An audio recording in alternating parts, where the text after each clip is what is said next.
대민님, 반가워요. 구름님. 이렇게 극락전 앞에서 만나니까 더 반갑습니다. 그러게요. 국락전 저희 국락대사 탑비 앞에 오니까 옛날에 공부했던 기억들도 나고. 이렇게 영상으로 증각대사 탑비를 소개하려니 무엇부터 얘기를 해볼까요? 아무래도 비석을 받치고 있는 이 거북을 말하지 않을 수 없네요. 받침돌이 거북 모양을 하고 있는데 등을 보면 거북 등껍질을 매우 사실적으로 묘사해 놓았죠. 천년의 풍파를 견디느라 훼손된 부분도 있지만 여전히 육갑 모양도 선명하죠. 마치 거북발은 앞으로 향해 나아가려 하는 힘찬 모습을 하고 있네요. 그런데 거북의 목이 왜 이상한가 보니 목이 훼손된 것을 붙여놓은 거군요. 옛 사진을 한번 보세요. 흙 속에 발까지 묻혀져 있는 탑비의 모습을 보니 예전 실상사가 어떤 상황이었을지 짐작이 갑니다. 그렇군요. 그런데 다른 곳에서 보는 탑의 귀부는 몸은 거북이나 얼굴은 용의 형상이 많은데 증각대사 탑비의 귀부는 실물 거북의 머리군요. 이런 귀부는 흔히 볼 수 없는데 이런 모습을 한 비석이 또 있나요? 네, 있더라고요. 태종 무열왕의 비석과 닮았어요. 그렇군요. 태종 무열왕은 삼국 통일의 초석인 분인데 다른 분도 아니고 어떤 연고로 같은 모양의 귀부인지 참 궁금하네요. 7세기 무열왕비와 9세기 증각대사비가 같다니 우연일까요? 그러고 보니 머릿돌 모양도 비슷한 형태를 가지고 있군요.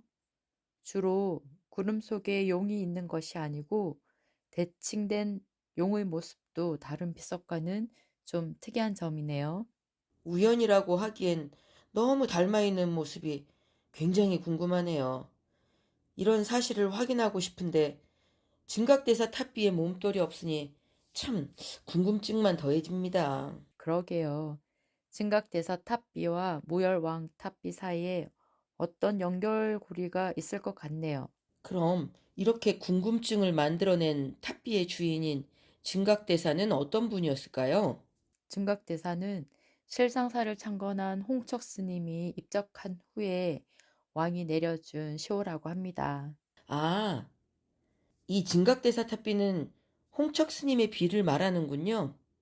그럼 저 머릿돌 가운데 응묘탑비라고 적혀 있는데 응묘탑은 무슨 말인가요? 응료탑은 홍척 스님이 입적한 뒤 왕이 내려준 탑 이름이에요. 응료란 뜻은 텅 비고 고요한 상태가 그대로 굳어진 형상이라는 의미로 해석할 수 있을 것 같네요. 이곳의 구산 선문을 최초로 연 홍척 스님의 탑 이름으로 아주 맞춤한 것 같네요.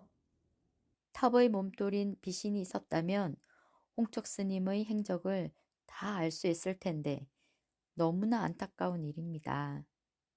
그렇지만 확실한 것은 입적 이후에 이런 시호와 탐명을 받을 수 있을 만큼 홍척 스님이 대단한 분이셨다는 거죠. 홍척 스님은 신라의 임금에게도 영향을 주신 분 같은데요. 흥덕왕과 성강태자가 홍척 스님에게 기일을 했죠.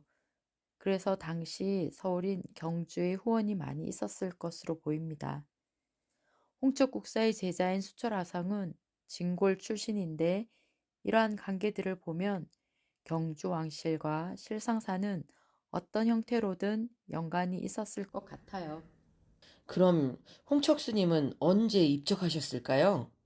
비문이 사라져 정확한 생물 연대를 확인하긴 어려우나 탑비의 양식을 보면 9세기 중반은 남기지 않은 것으로 추정할 수 있겠습니다. 비신도 없고 실상사의 어떤 문헌도 남아있는 게 없는데 혹시 다른 곳에서 홍척 스님에 대한 자료가 있을까요? 다행히 채치원이 쓴 짧지만 강렬한 문장이 남아 있습니다. 와, 정말 강렬하네요. 홍척 스님이 어떤 분이셨을지 저 글로 다 알 수 있을 것 같아요.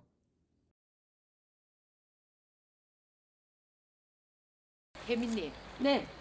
우리가 이 멋진 문장을 창조로 한번 소개해 볼까요? 그럼 그래 볼까요? 북산의 도의와 남막의 홍척이여 홍곡의 날개 들이우고 대웅의 날개를 펼쳤도다. 해외에서 제때 돌아와 돌을 한껏 떨쳤나니 멀리 뻗을 선의 줄기 막힘이 없었어라.